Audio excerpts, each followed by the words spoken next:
This is a true locked room mystery. All physical evidence and eyewitness testimonies point to a single man who swam into this enclosed cave and never came out again. But the world's top rescue teams, who arrived later, found, after over a dozen round trips, that there was absolutely no one here.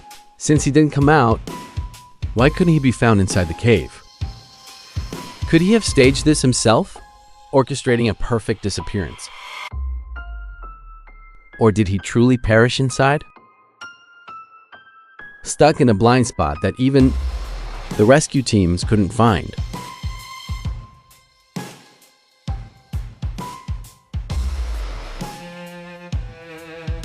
Welcome back to Cliff Logs. I'm away. On Friday, August 25th, 2010, the Holmes County Sheriff's Office in Florida received a distress call. The informants were employees of Vortex Spring Park. They had noticed a very strange phenomenon. An employee said a red pickup truck had been parked in the exact same spot, completely unmoved for 2 whole days. When the police arrived at the scene and opened the door of the vehicle, they discovered a situation that made no sense at all. Cash, a cell phone, and a wallet, all necessities for proving identity and daily living, were still inside. These items were neatly arranged, sending only one very clear signal. The owner thought he was just going for a quick swim and would be back shortly. According to the police investigation, the owner was named Ben McDaniel, aged 30. By questioning the staff here, the police quickly narrowed down Ben's last known coordinates before disappearing. It was a restricted area 18 meters underwater. At Vortex Spring, to protect the safety of divers, management had installed an iron gate at the cave entrance. Only professionals holding the highest level of full cave diver certification could get the key. Ordinary divers were strictly forbidden from entering the dangerous area behind this gate. However, on the evening of August 18th at 7:30, an employee named Chuck, while doing an underwater inspection, caught Ben trying to bypass this rule.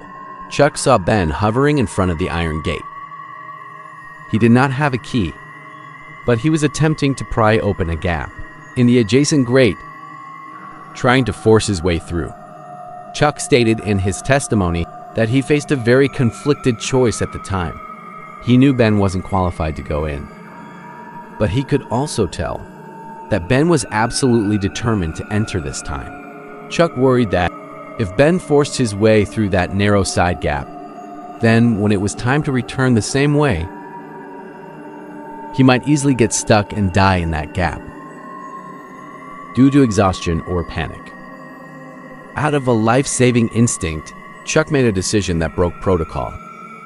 He swam over, took out his key, and personally opened that heavy iron gate for Ben. He wanted to leave Ben a wide path for retreat. Chuck stood by the gate, watching Ben, laden with heavy gear, swim into that pitch-black tunnel, which could only accommodate one person at a time. That was the last glimpse the world ever caught of Ben. Chuck surfaced and went home. The pickup truck sat on the shore with its engine off, waiting. It wasn't until 2 days later when the police requisitioned the first batch of rescue divers to plunge into the water and prepare to enter the cave to find him that a spine-chilling detail emerged. The gate was actually locked. This is the most incomprehensible part. Chuck opened the gate. Ben went inside, and Chuck left. If Ben never came out, who relocked that gate? 18 meters underwater? And if Ben did come out, why did that pickup truck remain parked on the shore, completely unmoved, for 2 whole days? Where on earth is he? Is he still alive? To figure out exactly what happened, the police called in a key figure. He is Ed Sorensen, widely recognized in the diving community as a rescue god. Before Ed went under, everyone assumed this was just a routine recovery mission that was a matter of time. But his subsequent underwater findings only made the entire case grow more and more baffling.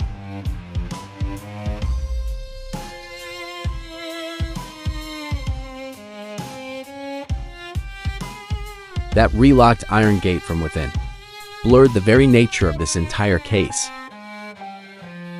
To determine whether this was an accident or foul play, the police opened Ben's personal file. Ben McDaniel, 30 years old, 185 centimeters tall, in excellent physical condition. To outsiders, he seemed like a confident, successful construction businessman. But in the police investigation files, Ben's life had actually begun to fracture long ago.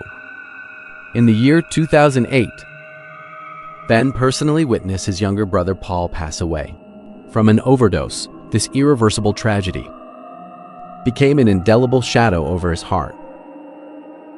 And right on the heels of that, he suffered the bankruptcy of his company, leaving him with $50,000 in tax debt.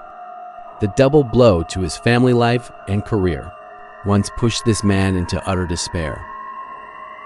Watching their eldest son struggle in the mire, his parents decided to throw him a lifeline. They suggested Ben take some time off and provided full financial support. Ben accepted the proposition, and in April 2010, bringing along his rescued beloved dog, he moved to Santa Rosa Beach, Florida. His parents and his girlfriend stated that this move meant a great deal to him. As Ben began to reflect and discuss how to move past his setbacks, in everyone's eyes, he wanted to obtain a diving instructor certification, and he wanted to open his own diving company. He made a heartfelt promise to his parents that he would care for them in their old age.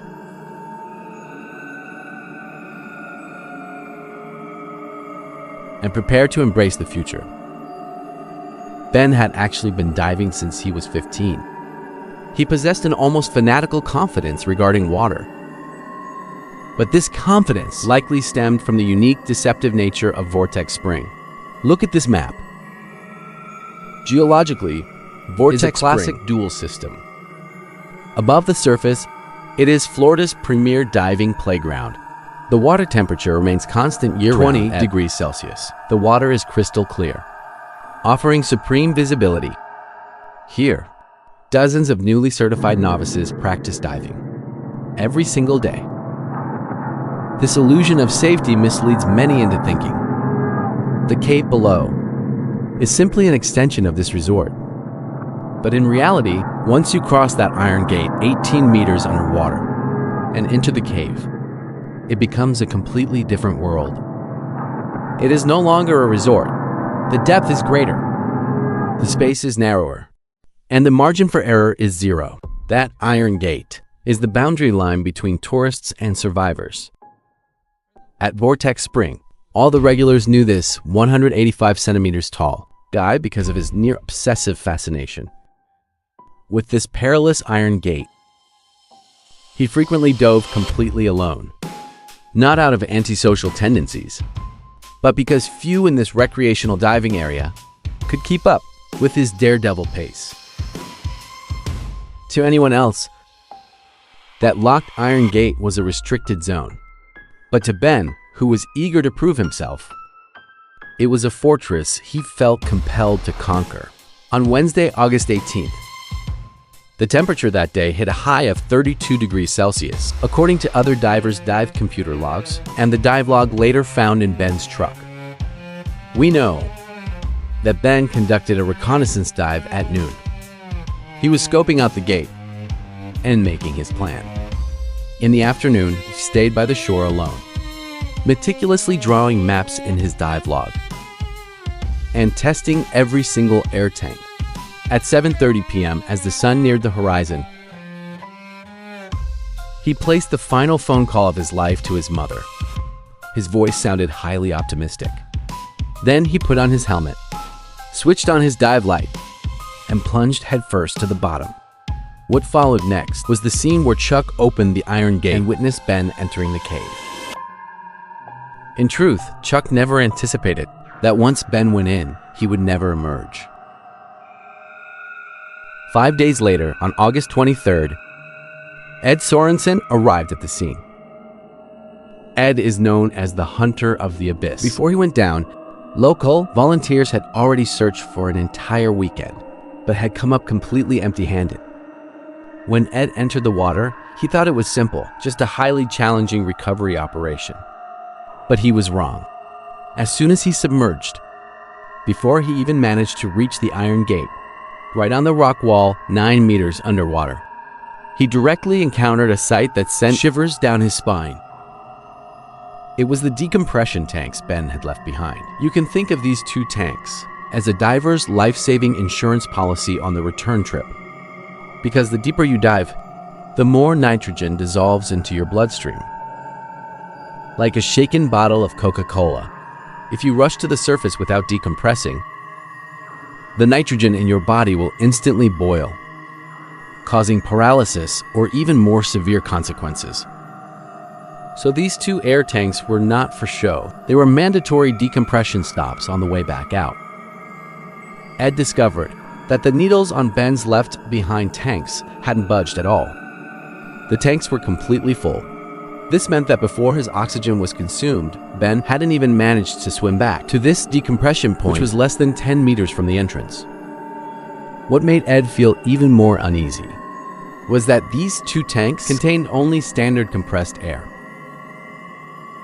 Normally, at a decompression stop at this depth, expert divers would prepare pure oxygen to increase nitrogen clearance efficiency. Decompressing with standard air is like trying to wash dirty hands, only to have muddy water pour out of the tap. Theoretically, it works, but at that depth, such an inefficient procedure is practically gambling with the Grim Reaper. This detail also signaled to Ed that Ben's plan at the time was completely disconnected from his actual executions. He had likely overestimated his own experience and underestimated the complexity of these waters. Yet Ed did not stop. He conducted 3 consecutive extreme deep dives. To penetrate those narrow blind spots, he even abandoned conventional configuration in favor of custom side mount tanks and an underwater scooter. Now let's follow Ed's point of view to see what kind of world Ben would have faced. Had he truly been stuck inside? Ed first descended past the piano room. Although this lies in the twilight zone of the cave, the space is still relatively open, remaining within a realm humans can manage.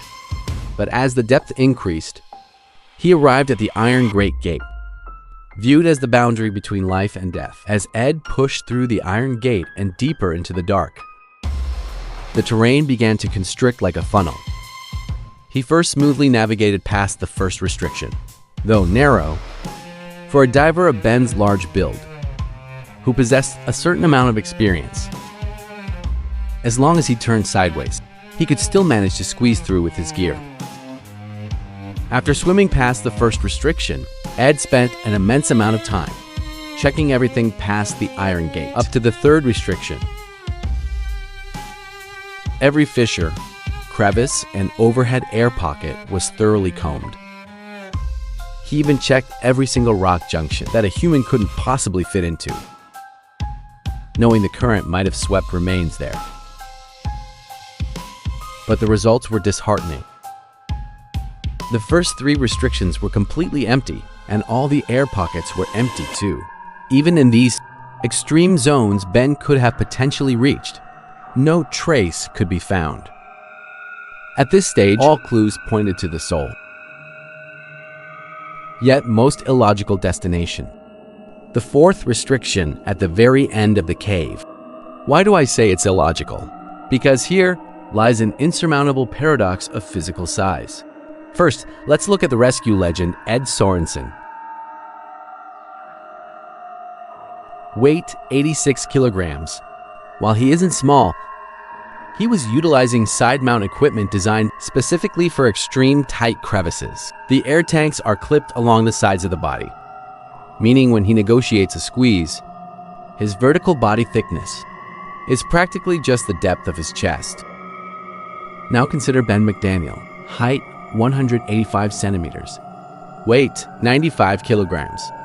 On paper, Ben was only 3 centimeters taller than Ed, but he was heavier by a full 9 kilograms. In an open space, those 9 kilograms represent muscle. In a narrow vertical slit, those 9 kilograms become a fatal obstruction. Worse still, Ben had to factor in the thickness of his gear. That day, he was wearing massive, back-mounted double tanks. This kind of back-mount gear consists of 2 steel cylinders, 20 centimeters in diameter, side by side, plus a metal backplate and buoyancy compensator.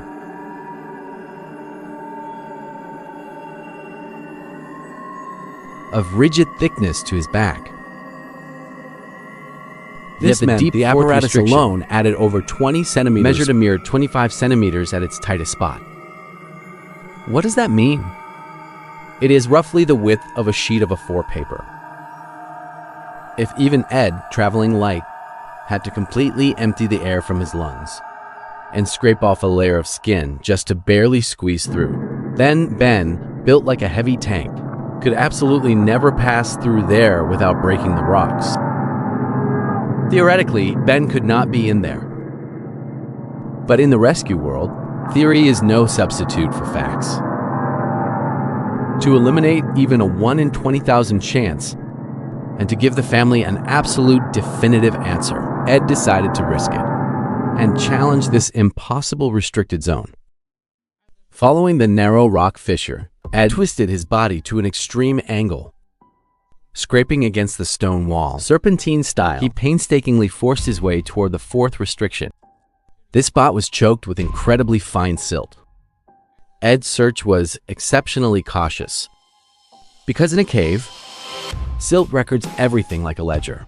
If someone had brushed through here, even if a fin had just lightly swept it, the silt would instantly erupt. If a 95 kilograms man had forcefully squeezed through, this place should have been a total mess, covered in scrapes, impact marks, and completely turbid water. Yet the sight Ed beheld made his skin crawl. The silt was pristine, without a single mark, no footprints, no scrapes from paint or gear, and no depressions from a physical struggle. Even the cave's native small fish and shrimp, which are highly sensitive to resting quietly organic matter, distance, showing no signs of gathering to feed. Ed swam all the way to a depth of 520 meters, which was 60 meters farther than the absolute limit of the map Ben had sketched. It was a dead space never before breached by humans. Yet even in this zone, where theoretically Ben was least likely to reach, but which was also the final place of hope, the result remained a profound silence. No remains, no dropped gear, not even a trace of unusual water disturbance. It was as if within this dead-end sealed cave system, he had simply vanished into thin air. After Ed returned to the surface, he uttered a very certain statement. "I searched every single inch of those rock crevices. I can stake my entire reputation on the fact that he is absolutely not inside this cave." This wasn't a guess. It was a fact. If Ed's assessment was correct, then the case became exceptionally bizarre. Chuck had personally let him into the cave, and the fully charged decompression tanks proved he didn't come out. Yet the top rescue diver proved that deep within the cave, there wasn't a single trace left by a human. Since the man entered the cave, but wasn't inside it, where did he actually go? Over the next 36 days, Six Divers turned over every single stone once more, yet still found absolutely nothing. At this juncture, the police were forced to begin considering 2 entirely opposing possibilities. Had Ben discovered a passage leading somewhere else? Inside this enclosed chamber?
Or had something truly happened to him?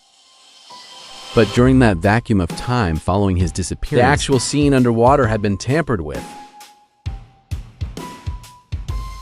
Just as the search hit a complete deadlock, the police investigation on land made a bone-chilling breakthrough. They discovered that Lowell Kelly, the park owner, who had been waiting by the spring looking completely calm, actually harbored a record of an extremely violent criminal charge. This seemingly genial businessman turned out to be far more dangerous than anyone had imagined.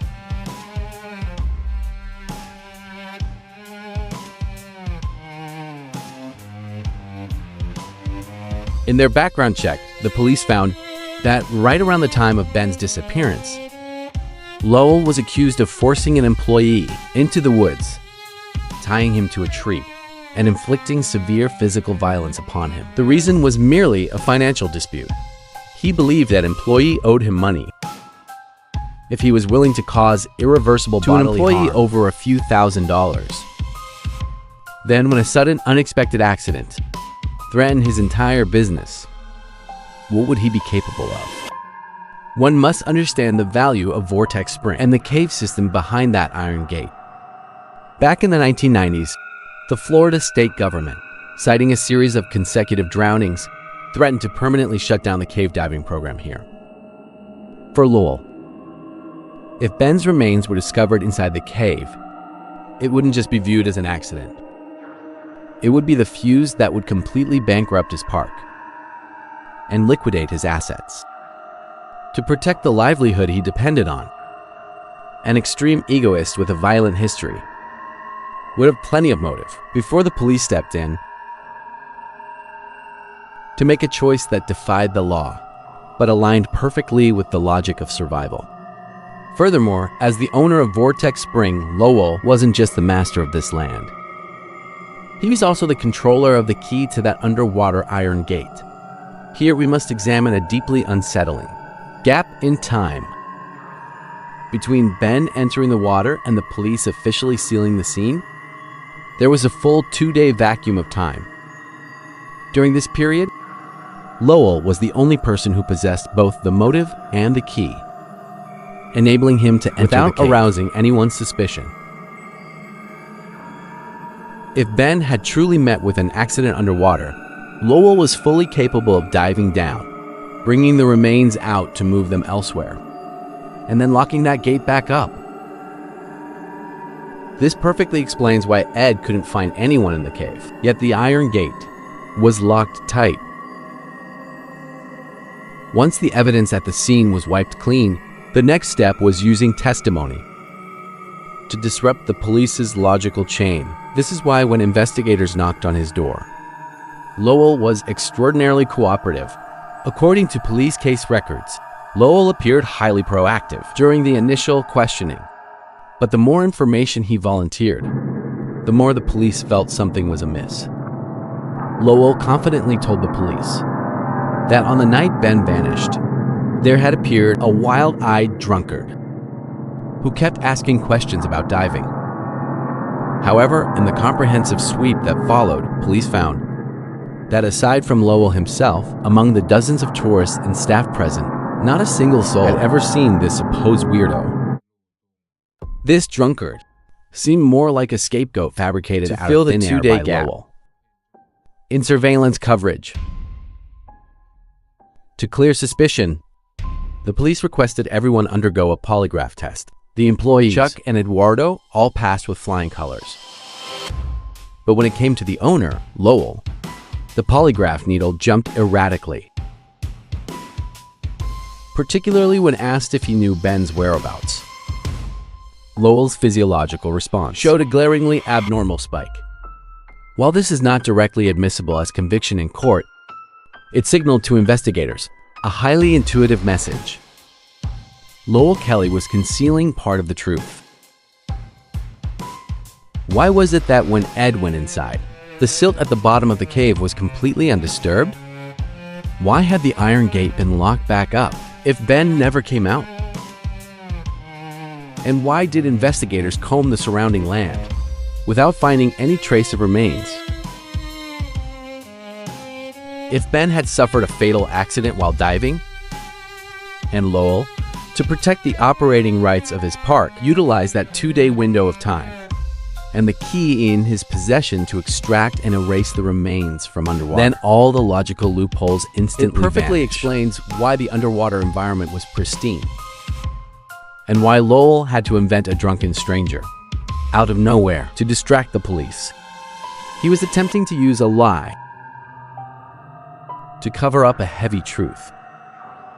However, a massive logical fracture appears here. The police's suspicion of Lowell, but physically it is highly implausible. Remember the testimony of rescue expert Ed? The silt below bore no marks whatsoever. If Lowell had also gone into that complex environment, 18 meters underwater, dragged a 95 kilograms body and reset the entire scene without disturbing the sediment at all, that would require a technical skill level even superior to Ed's. Would a park owner who couldn't even pay his workers truly possess such a leap? Secret agent level diving skills. It is a classic infinite logical loop. The polygraph indicated abnormality, meaning Lowell lied on an information level, yet the silt 18 meters underwater proved that physically he had absolutely no room to operate. These facts can only prove one thing. He knew something, but perhaps he didn't execute it with his own hands. Regrettably, before the police could uncover definitive evidence of the remains, the trail of clues went entirely cold. In 2011, Lowell Kelly suffered an accidental sustaining fall severe head trauma and passed away shortly thereafter. With his death, the truth behind the iron gate, the key, and the baseball bat was thoroughly carried into the grave. However, in 2012, documentary director Jill, while sorting through Ben's remaining discovered effects, a detail that had been overlooked by everyone. On that map draft, personally drawn by Ben had annotated tiny fissures that even professional surveyors had failed to document.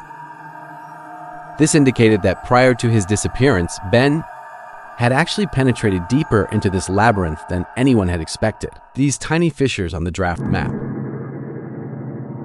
represented subterranean blind spots, missed even by professional cartographer Ed Sorensen's search logic.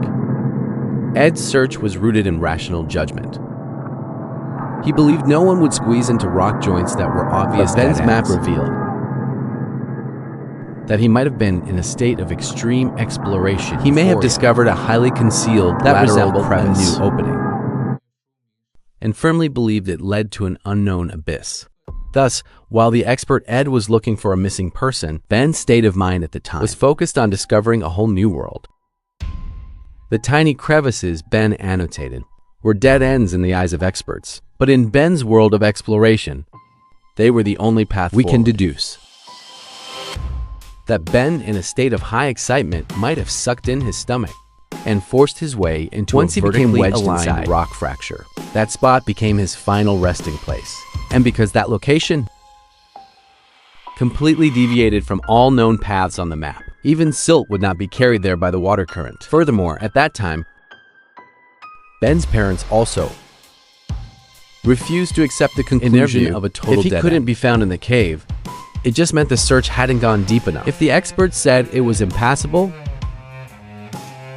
it just meant the reward offered wasn't high enough. Consequently, the McDaniel couple made a decision that left the entire diving community angry and even somewhat fearful. They announced a massive cash reward of $30,000. Whoever could penetrate deep into the cave and bring back Ben's remains. It has now been 15 years since Ben McDaniel went missing. Professional divers protested, arguing that we were the pinnacle of unqualified amateur divers, as well as the most chaotic psychological to challenge that treacherous cave. Then the answer defiance right inside those narrow rock joints.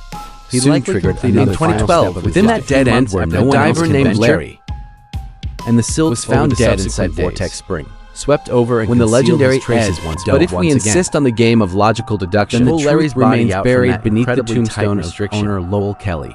He discovered that fabricated drunkard that Larry had actually brought a shovel with him. Those unexplainable exposed a brutal intent. All hint that the Larry was environment might not have lied. The one who lied was always area that could not even survive his excavations. To fight against limestone structures formed over millions of years, the absolute taboos of spring diving. Feel free to leave a comment because with every scoop of the shovel, if you support Away, please click the join and recommend buttons blinds the visual system. That is the greatest support for unsolved case logs. Remember to take not far from the exit. And see you in the next episode. Once again that if Ben were truly inside, the location he occupied was definitely beyond the reach of human strength like a heavy hammer, shaking the despairing parents awake. They withdrew the reward. Following the withdrawal of the bounty,